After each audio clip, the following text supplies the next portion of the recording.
This is an ABC News special report. Now reporting, George Stephanopoulos. Good morning. We're coming on the network right now because President Trump is about to hold a press conference in London with the outgoing British Prime Minister Theresa May. You see him walking there with the First Lady behind him, Melania behind him. They're walking from 10 Downing Street, the Prime Minister's residence, to the Foreign Office, where family members, staff, and the foreign press are all gathered for that press conference with the president now on the second day of his two-day state visit to the United Kingdom.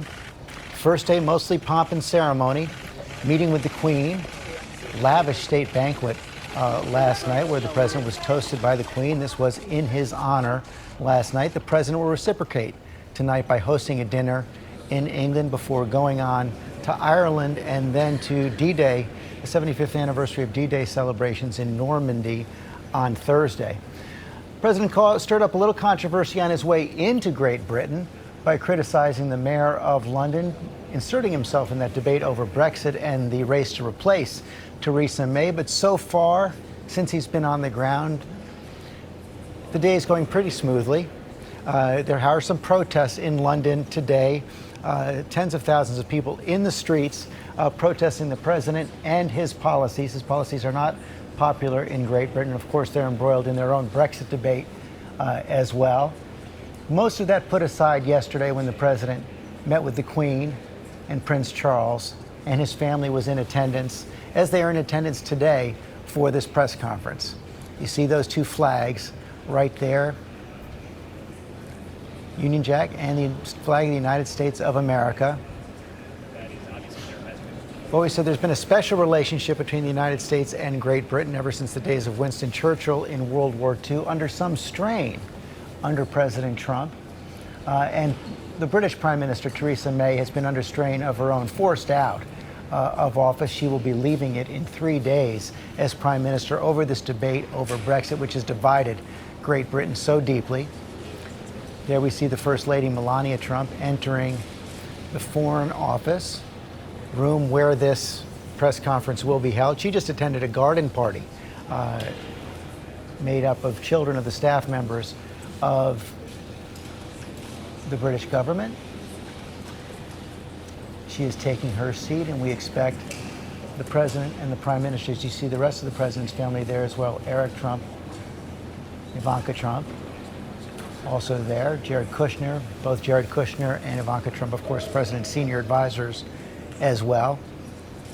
Each of the leaders will make an opening statement for a few minutes and then take, we're told, 2 questions from the British press, 2 questions from the American press. And now we see Prime Minister Theresa May, President Trump approaching the podiums.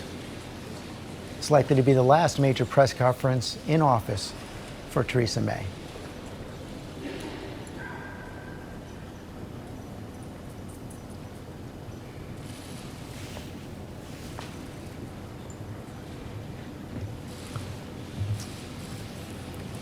And now we heard from the 2 leaders.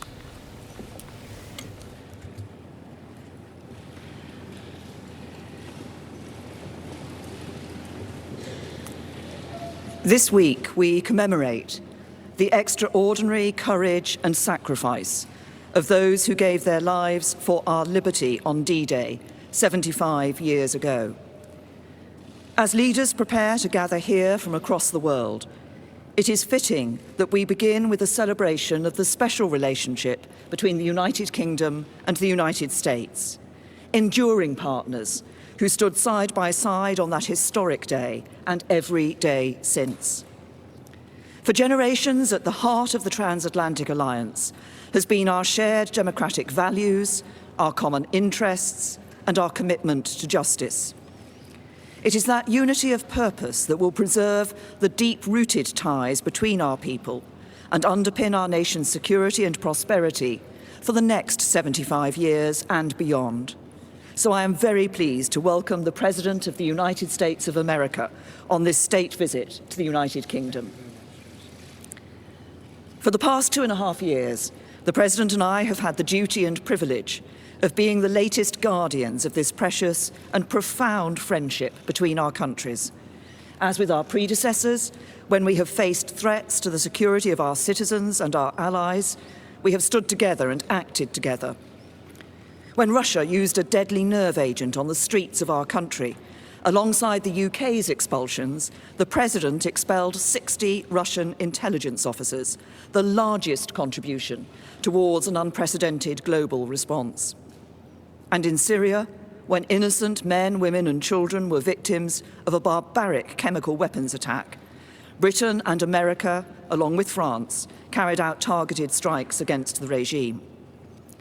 Since we spoke about NATO during my first visit to the White House, we have maintained our support for this crucial alliance. Thanks in part to your clear message on burden sharing, Donald, we have seen members pledge another $100 billion, increasing their contributions to our shared security. And I'm pleased to announce that NATO will soon be able to call on the UK's Queen Elizabeth-class aircraft carriers and F-35 fighter jets to help tackle threats around the world. Today, we've discussed again the new and evolving challenges to our security, our values, and our way of life. We share the same view about their origin and our objectives in meeting them. But, like Prime Ministers and Presidents before us, and no doubt those that will come after, we can also differ sometimes on how to confront the challenges we face. I've always talked openly with you, Donald, when we have taken a different approach, and you've done the same with me. I've always believed that cooperation and compromise are the basis of strong alliances, and nowhere is this more true than in the special relationship. Today, we've discussed again the importance of our two nations working together to address Iran's destabilizing activity in the region and to ensure Tehran cannot acquire a nuclear weapon. Although we differ on the means of achieving that, as I've said before, the UK continues to stand by the nuclear deal.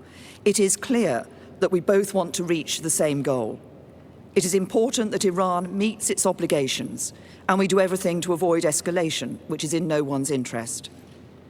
Recognising our nations as safer and more prosperous when we work together on the biggest challenges of our time, I also set out the UK's approach to tackling climate change and our continued support for the Paris Agreement.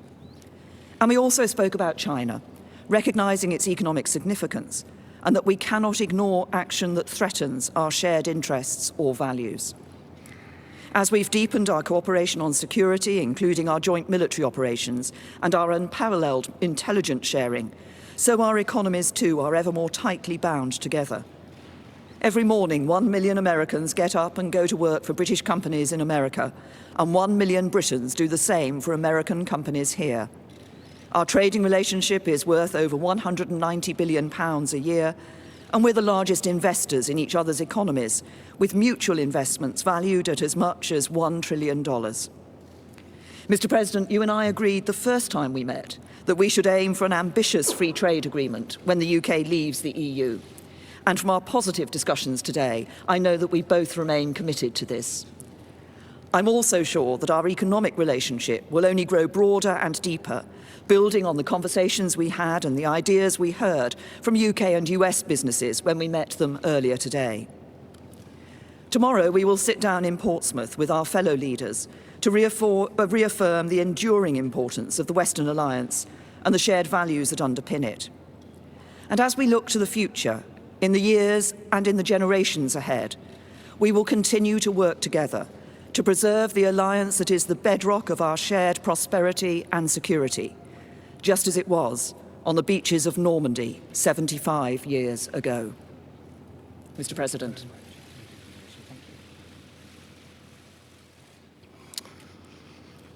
Well, thank you, Prime Minister May. Melania and I are honored to return to London as our nations commemorate the 75th anniversary of D-Day in World War II.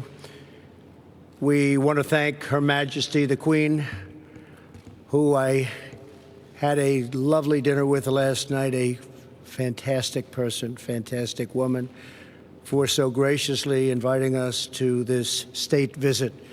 It was very, very special. Our thanks as well to Prime Minister and Mr. May for the warm welcome they've given the First Lady and me as we remember the heroes who laid down their lives to rescue civilization itself. On June 6, 1944, tens of thousands of young warriors left these shores by the sea and air to begin the invasion of Normandy and the liberation of Europe and the brutal Nazi occupation. It was a liberation like few people have seen before. Among them were more than 130,000 American and British brothers in arms. Through their valor and sacrifice, they secured our homelands and saved freedom for the world. Tomorrow, Prime Minister May and I will attend a commemoration ceremony in Portsmouth, one of the key embarkation points for the invasion. More than 1.5 million American service members were stationed right here in England in advance of the landings that summer. The bonds of friendship forged here and sealed in blood on those hallowed beaches will endure forever. Our special relationship is grounded in common history, values, customs, culture, language, and laws. Our people believe in freedom and independence as a sacred birthright and cherished inheritance worth defending at any cost. As the Prime Minister and I discussed in our meetings today and yesterday, the United States and the United Kingdom share many goals and priorities around the world. I want to thank the people of the United Kingdom for their service and partnership in our campaign to defeat ISIS.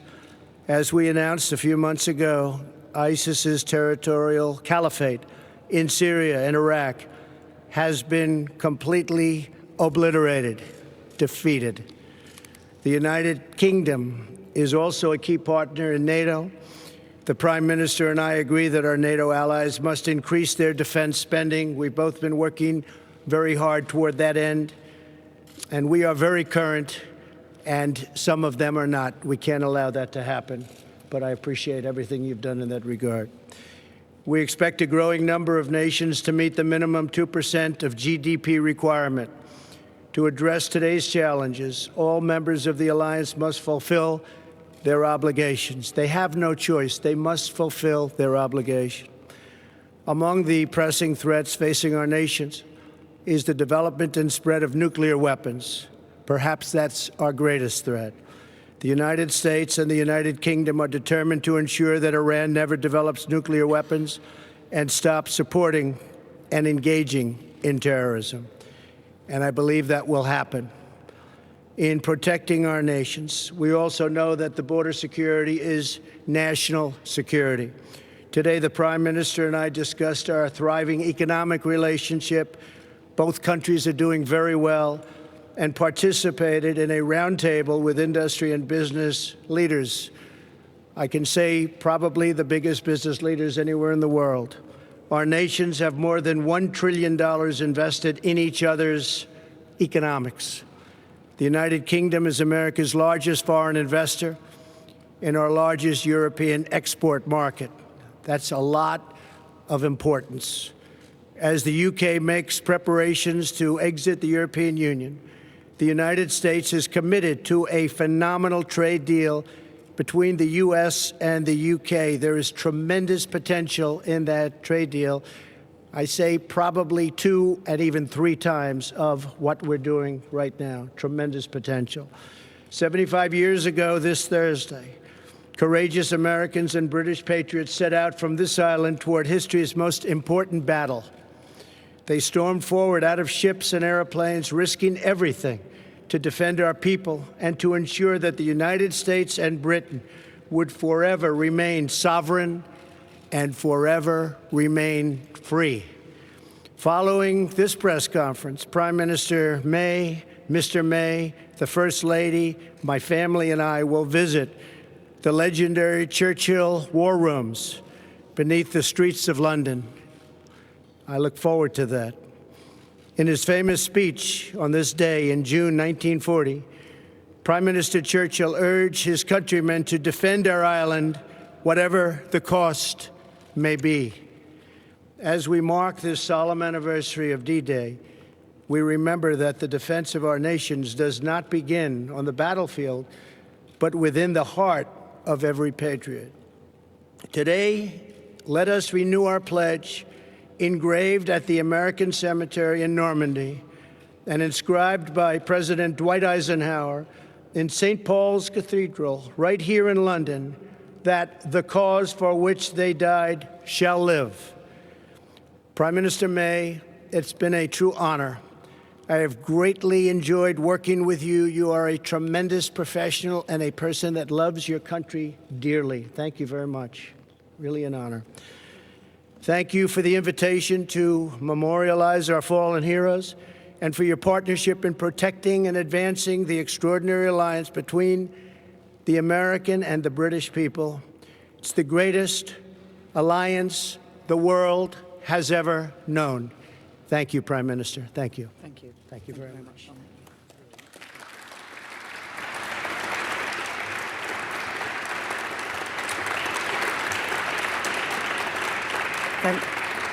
Thank you. Now we're going to take 2 questions from the UK media and 2 questions from the American media. I'll start with Beth Rigby. Thank you. Thank you, Prime Minister President Trump. Beth Rigby from Sky News. For you, President Trump, as you hold talks with the current Prime Minister, the leader of Her Majesty's opposition has been addressing a protest rally against your visit in Trafalgar Square. He says he's disappointed you attacked the London mayor and he criticised your record on refugees. What do you have to say to him? And is this man someone you could do a trade deal with? And to you, Prime Minister, do you think that Sadiq Khan is a stone-cold loser? Thank you. You're talking about the Mayor of London. Is that who you said? Yes. Well, I think he's been a not very good mayor, from what I understand. He's done a poor job. Crime is up, a lot of problems. And I don't think he should be criticizing a representative of the United States that can do so much good for the United Kingdom. We talked about it before. He should be positive, not negative. He's a negative force, not a positive force. And if you look at what he said, he hurts the people of this great country. And I think he should actually focus on his job. It'd be a lot better if he did that. He could straighten out some of the problems that he has and probably some of the problems that he's caused. Thank you. Gonna...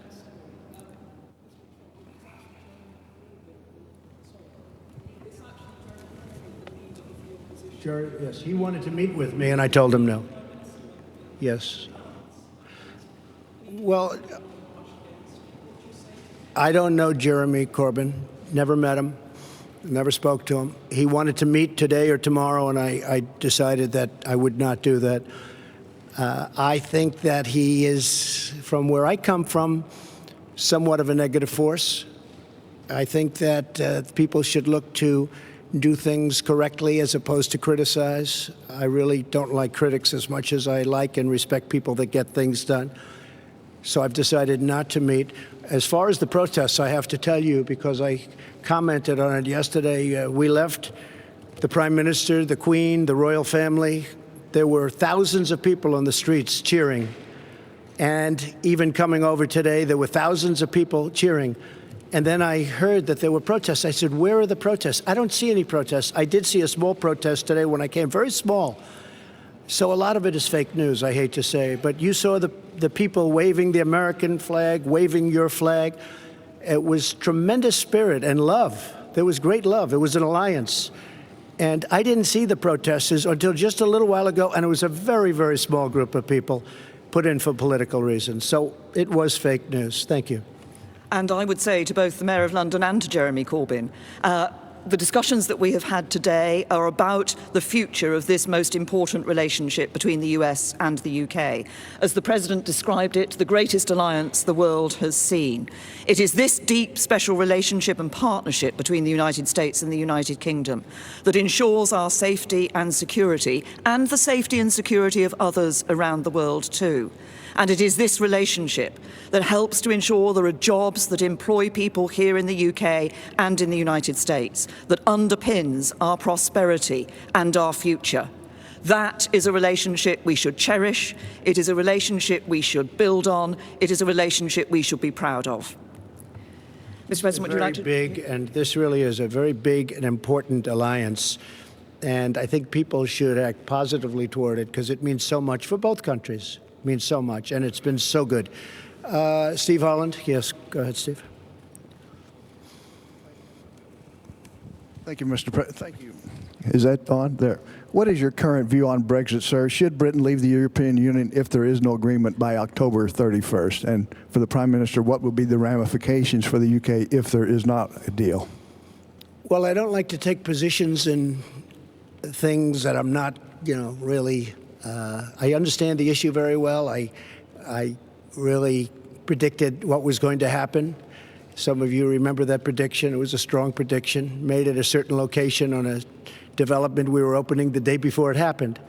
And I thought it was going to happen because of immigration more than anything else, but probably it happens for a lot of reasons. But I would say, yeah, I would think that it will happen, and it probably should happen. This is a great, great country, and it wants its own identity.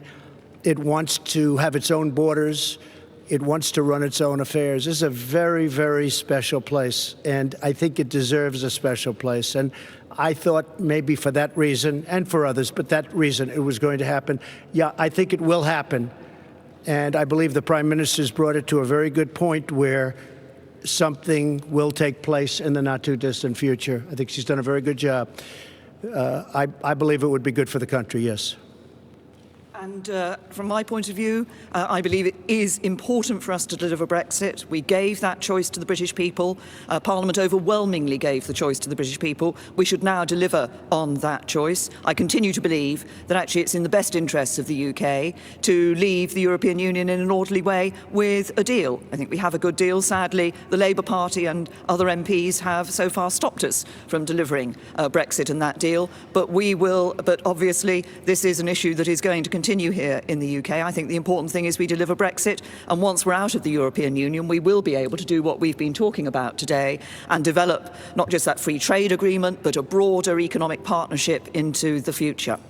If I could just follow up with on a related matter, Mr. President, are you prepared to impose limits on intelligence sharing with Britain if they do not put in place some restrictions on Huawei? No, because we're going to have absolutely an agreement on Huawei and everything else. We have an incredible intelligence relationship, and we will be able to work out any differences. I think we're not going to have it. We did discuss it. I see absolutely no limitations. We've never had limitations. This is a truly great ally and partner, and we'll have no problem with that. Okay? Francis. Mr. President, Francis Elliott from The Times. Do you agree with your ambassador that the entire economy needs to be on the table in a future trade talk, a trade deal, including the NHS? And Prime Minister, are you tempted to take the Prime Minister President up at his word and stick around for a bit until the trade deal is done? I think we're going to have a great trade deal, yes. I think we're going to have a great and very comprehensive trade deal.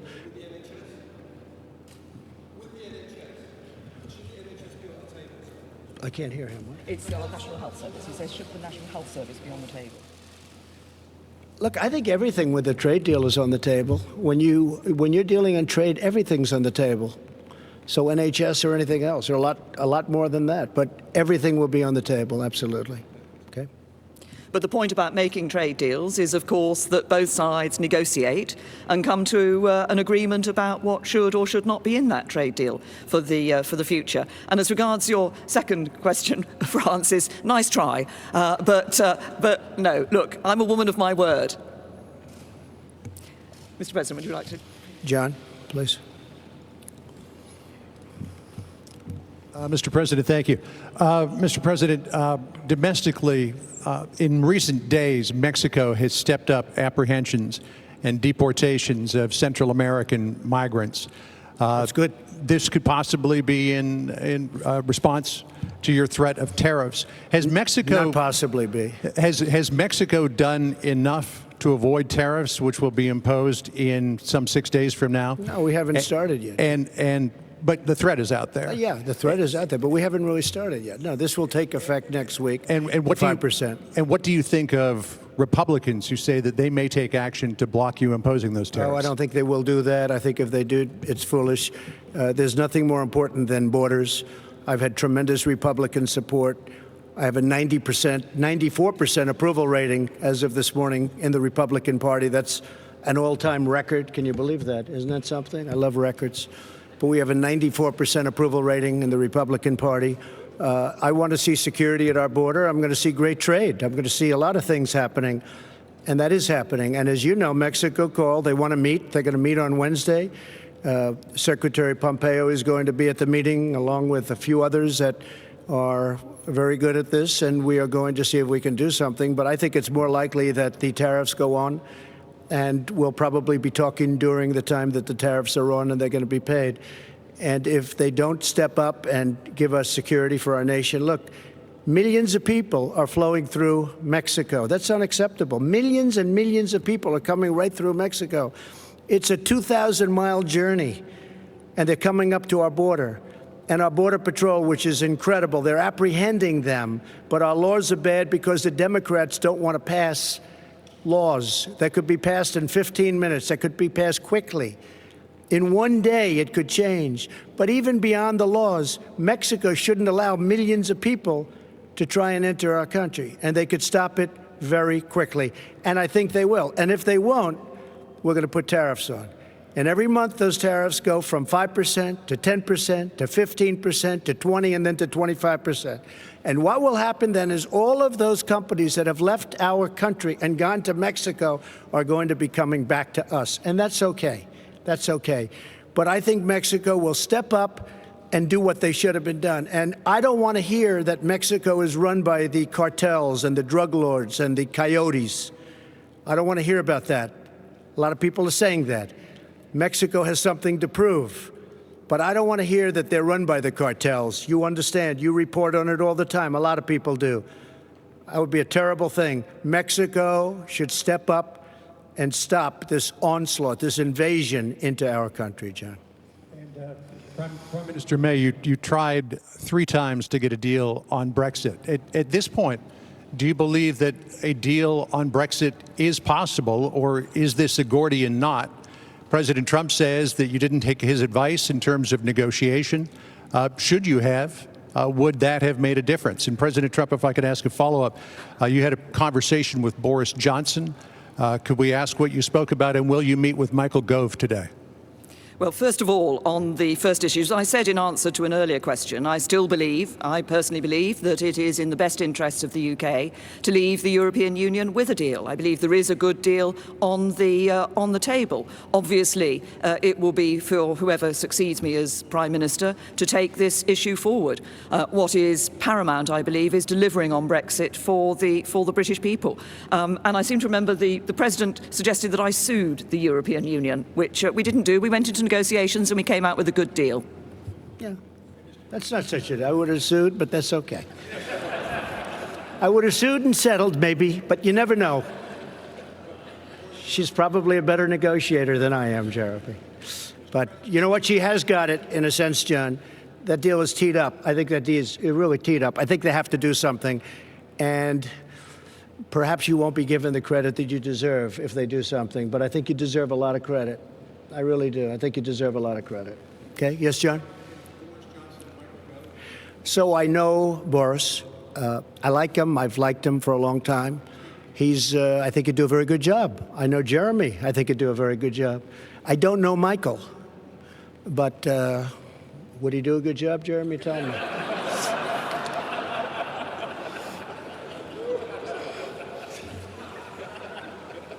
Okay? Good.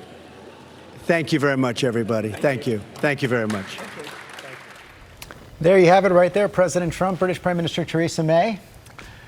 President gracious saying she might even be a better negotiator than he, even though, as you listen to the President and the Prime Minister, some clear differences in policy on Brexit, on what to do with Iran going forward, on climate change. I want to bring in Terry Moran. And Terry, that was pretty fascinating press conference right there. You saw the president seem to endorse hardline positions on going out of Brexit even without a deal, on the possibility of trade negotiations that would even include the British National Health Service, and then the British Prime Minister trying to soften the meaning of the president's words. No question, George. He made big news here with both of those. You know, it used to be that the presidents tried to stay out of the internal politics of other nations. People here in Britain remember when Barack Obama came over and said that they should vote to remain in the European Union. A lot of people didn't like that. And here's President Trump saying you could leave without a deal, which many business leaders here say would result in utter chaos. And then, as you point out, going right to the heart of a big debate here, that in a U.S.-UK trade deal, everything would be on the table, including their cherished National Health Service. That is something that has just struck fear into the hearts of Britons of all backgrounds because they love their National Health Service, warts and all. And the American ambassador said that would happen. President Trump is certainly willing to pursue it. And that points up the vulnerability that Britain has right now. As they leave the European Union, they need the United States and President Trump more than ever. But they may regret that. Okay, Terry, and I just want to bring in Mary Bruce as well, because Mary, there's some domestic politics that came in as well. You saw the president digging in on that issue of tariffs with Mexico. He says it's more likely than not that those are going to be imposed next week, despite the meeting tomorrow with the Mexicans. And as you've reported this morning, Republicans in Congress quite upset about that.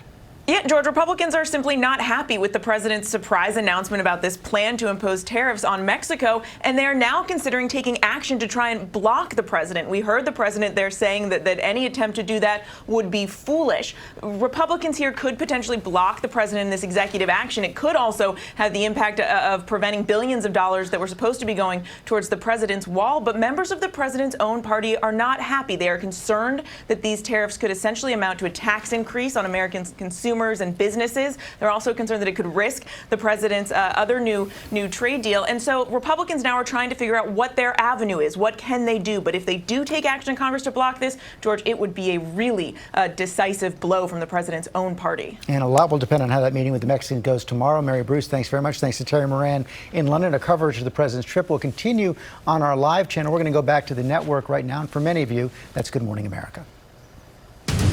This has been a special report from ABC News.